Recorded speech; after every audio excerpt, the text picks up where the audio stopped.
Hello guys, पिछले video में हमने बात करी थी क्लास एंड ऑब्जेक्ट की। आज हम बात करने वाले हैं इसी से रिलेटेड किसी और चीज की, जिसका नाम है, क्या नाम है, स्टैटिक। ये स्टैटिक क्या होता है, हमने यहाँ पे भी पढ़ा था ये स्टैटिक क्या होता है। तो आज हम देख लेंगे। हमने पढ़ लिया था पब्लिक स्टैटिक वॉइड मेन के बारे में, मतलब ये इसके बारे में कि ये कैसे होता है, क्यों होता है।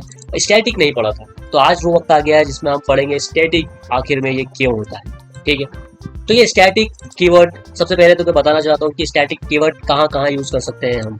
ठीक है, सबसे पहले बात होती है कि हम किसी वेरिएबल को बना सकते हैं स्टैटिक, हम किसी मेथड को बना सकते हैं स्टैटिक, और हम स्टैटिक ब्लॉक भी बना सकते हैं। एक एक करके पढ़ते हैं होता क्या है स्टैटिक वेरिएबल और ये सब। सबसे पहली बात, अगर हमें स्टैटिक वेरिएबल बनाना है तो हम यहाँ पे लिखेंगे इंट, जैसे हमने इंट लिखा, int a is equal to 10। ठीक है, तो देखो अगर मैं इसको प्रिंट कराऊंगा यहाँ पे, तो आपको पता है, पहले भी आ चुका है कि ये एरर देगा। ये बोलेगा कि आप स्टैटिक मेथड के अंदर नॉन स्टैटिक वेरिएबल यूज नहीं कर सकते। तो हमको स्टैटिक बनाना पड़ा था, हमने पिछले किसी वीडियो में देखा था ये चीज। ठीक है, तो हम इसको स्टैटिक बना सकते हैं। अब अगर मैं इसको प्रिंट करूंगा तो देखिए वही प्रिंट होगा 10। तो अगर मैं स्टैटिक नहीं लिखता और अगर इसको प्रिंट करता तो भी तो ये दे ही देता। ठीक है, वो बताता हूँ क्यों अभी यूज होता है। ठीक है, और स्टैटिक मेथड तो खुद भी है। देखो जावा क्या करता है, स्टैटिक के मेन मेथड इसलिए बनाता है कि उनकी, चलो पहले पढ़ लेते हैं कि क्यों, फिर उसके बाद आपको ऑटोमेटिक पता लग जाएगा कि ये क्यों बनता है। ठीक है, सो मेनली जो स्टैटिक कीवर्ड और ये सब बनाते हैं हम मेथड्स, ये बनाते हैं एक्चुअली मेमोरी के लिए। ठीक है, मेमोरी सेव करने के लिए। ठीक है, हमने पिछले वीडियो में बनाया था स्टूडेंट। ठीक है, ये देखो स्टूडेंट एक क्लास बना दी थी हमने। ये रिफ्लेक्टर ये क्या हो गया यहाँ पर, हटाओ इसको। ठीक है, ये सब कमेंट भी हटाओ, फालतू की चीजें सब हटा दो। ठीक है, हमने roll number, age, course, name कर लिया था। यहाँ पर एक प्रॉपर्टी मिस हो गई थी। भाई स्टूडेंट है, उसका रोल नंबर होगा, एज होगा, कोर्स होगा, नेम होगा, लेकिन सबसे इंपॉर्टेंट चीज तो रह गई थी उसका कॉलेज का नेम। भाई उसका कॉलेज का नेम भी तो होगा, कॉलेज नेम। ठीक है, कॉलेज नेम के लिए भी हमको अगर लेना है तो हम यहाँ पर ऐसे करके कंस्ट्रक्टर के अंदर इसको वैल्यू दे सकते हैं।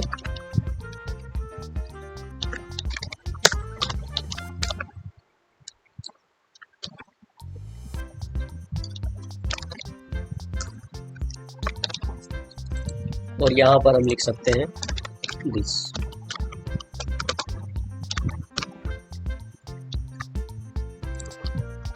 ठीक है, दिस मैंने पिछले वीडियो में बताया था कि हम उसी को रिफर कर रहे हैं, उसी क्लास के मेंबर को, इसलिए हम यहाँ पर दिस लिख रहे हैं। जैसे इसी क्लास के अंदर ये रोल नंबर है तो हम इसलिए दिस डॉट रोल नंबर लिख रहे हैं। ठीक है, सिंपल सी बात है। इसके बाद दिस और सुपर के बारे में हम बाद में भी पढ़ेंगे।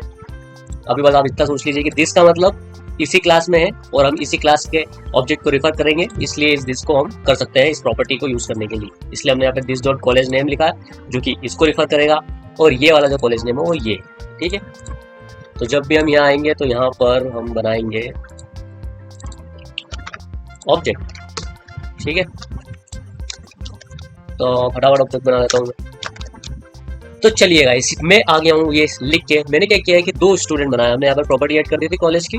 ठीक है, वही मैंने फिर क्या करा है कि उसको कंस्ट्रक्टर में लिया था, तो यहाँ पर मैंने वो कॉलेज नेम उसका पास कर दिया है। ठीक है, स्टूडेंट ए, स्टूडेंट बी, और उससे एक के नेम को मैंने प्रिंट किया हुआ। अब क्या हुआ है यहाँ पर, देखो अगर मैं यहाँ पे दो ऑब्जेक्ट बनाए, ठीक है, तो क्या होगा कि अब वापस से पेन खोलता हूँ। ठीक है, यहाँ पर क्या होगा कि मैंने दो ऑब्जेक्ट बनाया, तो क्या हुआ होगा कि दो ऑब्जेक्ट बने होंगे ऐसे। ठीक है, मेमोरी में यहाँ पर स्टूडेंट ए बना होगा, यहाँ पर स्टूडेंट बी बना होगा। ठीक है, इसके अंदर सारे के सारे इसमें जो वेरिएबल्स है, ये रोल नंबर और ये सब बने होगा। ठीक है, तो वो भी ऐड हुआ होगा, लाइक उसका नेम हो गया, उसकी एज हो गई। ठीक है, यहाँ पर भी सेम नेम एज। तो देखो कितनी मेमोरी यहाँ पर जा रही है, सब में नेम एज है। अब यहाँ पर क्या हुआ है कि हमें एक तरीका मिला है कि हम इसको सेव कर सकते हैं कुछ मेमोरी को। कैसे? जैसे हमको पता है यहाँ पर कि भाई रोल नंबर तो सबका अलग अलग होगा, तो ये प्रॉपर्टी तो सबकी यहाँ पर ही रहेगी। एज भी सबकी अलग अलग होगी, तो यहाँ पर वही प्रॉपर्टी हमको लेनी पड़ेगी। लेकिन इसमें से एक प्रॉपर्टी ऐसी है जो कि चेंज कभी नहीं होने वाली, कॉलेज नेम। भाई अगर हम उसी कॉलेज की बात कर रहे हैं, ठीक है, स्टूडेंट क्लास की बात कर रहे हैं, तो स्टूडेंट तो उसका कॉलेज तो सेम होगा ना। ठीक है, हम एक कॉलेज के लिए बना रहे हैं ऐप। ठीक है, एप्लीकेशन के बना रहे हैं, कॉलेज के लिए बना रहे हैं। ठीक है, तो वो उस एप्लीकेशन में उस कॉलेज का नाम तो फिक्स है, तो ये बार बार हम क्यों लिखें? यहाँ पर बार बार मेमोरी में बार बार कॉलेज क्यों लिखे, ठीक है। ये प्रॉब्लम आती है इसमें, ये प्रॉब्लम आती है इसमें कि हम ये क्यों बार बार वापस कॉलेज नेम और ये सब लिखे जब ये फिक्स है। तो हम क्या कर सकते हैं, यहाँ से इसको हटाओ, हमको ये नहीं चाहिए।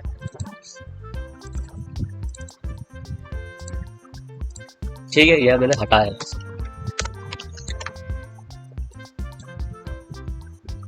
यहाँ से मैंने हटाया और मैं क्या बोलूँगा कि आप यहाँ से भी हटाओ, कंस्ट्रक्टर हमको नहीं चाहिए। ठीक है, यहीं पर मैं उसको क्या करूँगा, मैंने क्या बोला कि स्टैटिक वेरिएबल हम बना सकते हैं इसको। तो स्टैटिक स्ट्रिंग कॉलेज नेम और यहाँ पर वैल्यू दे दो उसकी ITIS, इसकी टोपी उसके सर, कॉलेज बहुत फेमस कॉलेज है। ठीक है, ITUS कॉलेज में वो पढ़ता है, तो उसको मैंने क्या कर दिया है, स्ट्रिंग कर दिया। अब देखो, अगर मैं यहाँ पे स्टूडेंट ए डॉट कॉलेज नेम करता हूँ या यहाँ कॉलेज नेम करता हूँ, दोनों का बात तो एक ही है, दोनों एक ही कॉलेज है। ठीक है, तो देखो ITIUS से आएगा, मैंने कहीं उसको करा भी नहीं है फिर भी वो आ गया है। ठीक है, अब क्या हुआ होगा, देखो अब यहाँ पर मेमोरी का खेल आता है। अब यहाँ पर क्या हुआ है, बड़े में समझते हैं। ठीक है, हटाओ इसको सब। तो देखिए हमने क्या किया है, यहाँ पर बनाया है दो ऑब्जेक्ट। ठीक है, स्टूडेंट ए स्टूडेंट बी। ठीक है, दो में तो कोई प्रॉब्लम नहीं है, लेकिन बहुत सारे स्टूडेंट होते हैं ना यार, दो ही थोड़ी ना होते हैं, तो मेमोरी का इशू तो आएगा ही आएगा। तो इसलिए यहाँ पर क्या हुआ होगा, मेमोरी की बात कर रहे हैं हम, तो क्या हुआ होगा कि एक वेरिएबल, ये क्या हो गया, ठीक, यहाँ पर ये वेरिएबल बना होगा। ठीक है, तो अब मैंने बताया था मेमोरी में कि क्या होता है, स्टैक मेमोरी होती है। ठीक है, कौन सी मेमोरी, स्टैक मेमोरी होती है, जिसमें क्या जाते हैं, रेफरेंस जाते हैं। तो स्टूडेंट जो ए है वो यहाँ आया होगा और स्टूडेंट बी जो है वो यहाँ आया होगा, करेक्ट। और इनके अंदर जो बंदे हैं, इनके अंदर बंदे कौन कौन से हैं, स्टूडेंट के अंदर रोल नंबर, एज, कोर्स, ये सब कहाँ आए होंगे, हीप मेमोरी में। ठीक है, वो कहाँ होंगे, हीप में। तो क्या क्या है, एज है, नेम है, ये सब। ठीक है, अब वहां पर हमने कॉलेज को क्यों स्टैटिक बना दिया, तो उसके लिए क्या होता है कि एक नई मेमोरी क्रिएट हुई। तो आप ये स्टूडेंट S1 S या SA SB SC S4 कुछ भी बना लो, यहाँ पर ऑब्जेक्ट बनते जाएंगे या उनकी वेरिएबल यहाँ पर बनते जाएगा, लेकिन जो कॉलेज का नाम रहेगा वो यहीं पर इस एरिया में जाएगा। स्टैटिक, जो भी स्टैटिक रहेगा वो इस एरिया में जाएगा, तो यहाँ पर कॉलेज बन जाएगा और इसकी वैल्यू क्या हो जाएगी, ITIS। तो आप कितने भी ऑब्जेक्ट बना दो वो इसी को रिफर करेगा। ठीक है, सारे के सारे इसको रिफर करेंगे। ठीक है, अब ये कहां पर होता है, क्लास एरिया, इसको बोलते हैं क्लास एरिया। ठीक है, तो आप जितने भी ऑब्जेक्ट बना दो वो किसको रिफर करेंगे, इस मेमोरी को। समझ गए। अब यहाँ क्या हुआ है, देखो यहाँ क्या हुआ है, एक अच्छी बात बताता हूँ। यहाँ पर क्या हुआ है कि ये ऑब्जेक्ट से सारे के सारे ऑब्जेक्ट, देखो S1 SB SB3 जितने भी ऑब्जेक्ट है सब इसको रिफर कर रहे हैं। ठीक है, तो हम इससे तो कॉल कर ही सकते हैं इसको, SA से SB से SC से ऑब्जेक्ट से। हम डायरेक्टली इसको क्लास से भी कॉल कर सकते हैं। स्टूडेंट लिखा और डायरेक्ट कॉल कर दिया। देखो वो एरर भी कुछ बता रहा है, स्टैटिक फील्ड स्टूडेंट को should be access in static way. ठीक है, स्टैटिक वे से हम उसको यूज कर सकते हैं, मतलब ऐसे भी कर सकते हैं, लेकिन स्टैंडर्ड वे क्या है कि आप ऐसे ही उसको स्टैटिक है तो डायरेक्टली क्या करो, क्लास से ही उसको कॉल कर दो, क्योंकि अब ये किससे रिलेटेड है, क्लास से, ना कि ऑब्जेक्ट से। क्योंकि ऑब्जेक्ट बनाओ मत बनाओ, इसको हटा दो, कोई दिक्कत नहीं, छोड़ो उसको, हमने ऑब्जेक्ट भी नहीं बनाया। अब क्या होगा, अब चलेगा कि नहीं, बिल्कुल चलेगा, क्यों नहीं चलेगा, और देगा, आउटपुट भी देगा। तो देखो हम ऑब्जेक्ट भी नहीं बनाया और डायरेक्टली स्टूडेंट उसके नाम से ही, क्लास के नाम से ही कॉल कर लिया है स्टैटिक वेरिएबल को। ठीक है, इसलिए इसको बोलते हैं कि जो है ये क्लास से ही रिलेटेड है, ऑब्जेक्ट से रिलेटेड नहीं है। देखो यहाँ पर भी देखें हम, तो इसको क्लास एरिया के अंदर ही है, डिफाइन है, तो हम डायरेक्टली क्लास के नाम से ही इसको कॉल कर सकते हैं। ठीक है, तो ये बात हुई इसकी वेरिएबल की। अब सेम चीज हम मेथड में भी कर सकते हैं। ठीक है, कभी कभी मेथड भी ऐसी आती है कि सभी जगह यूज करनी है उसको। ठीक है, कॉमन मेथड हो, ऐसा नहीं है कि पर्टिकुलर क्लास उसको यूज कर सकती है। ठीक है, तो हम क्या कर सकते हैं, एक मेथड बना सकते हैं, तो उसका भी यही कर सकते हैं, पब्लिक स्टैटिक और वॉइड, और यहाँ पर लिख देते हैं डिस्प्ले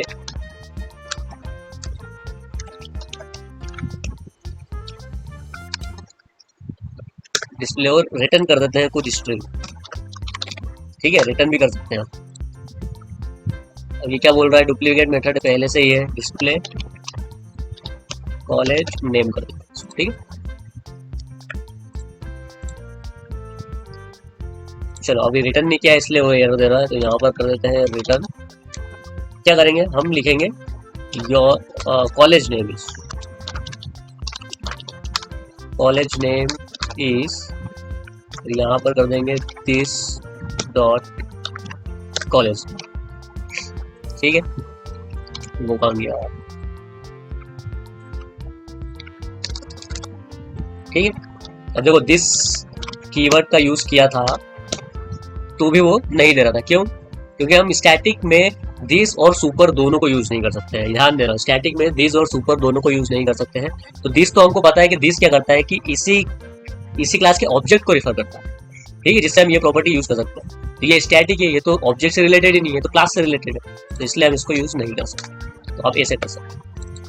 अब देखो इसको भी हम क्या कर सकते हैं, बिना किसी ऑब्जेक्ट क्रिएट करे कॉल कर सकते हैं।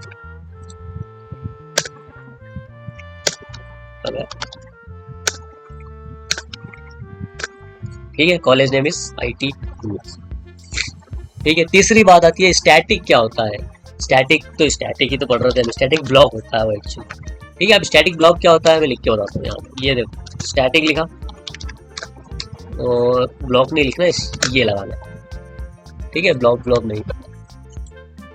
तो ये होता है स्टैटिक ब्लॉक। अब इसका क्या काम होता है, तो इसका काम ये होता है, इतना काम आता नहीं है लेकिन इंटरव्यू में पूछा जा सकता है कि स्टैटिक ब्लॉक करता क्या है, कहाँ कॉल होता है। This call before main. जी हाँ, ये मेन के भी पहले चल जाता है। दिखाऊं, देखो मैं इसको करता हूँ कंपाइल, ये करा मैंने रन, तो देखो दिस कॉल्ड बिफोर मेन, यहाँ पर जो चीजें लिखी हुई थी वो चली ही नहीं, पहले ये चला, क्योंकि ये मेन के भी पहले चल जाता है। ठीक है, इसको बोलते हैं स्टैटिक ब्लॉक।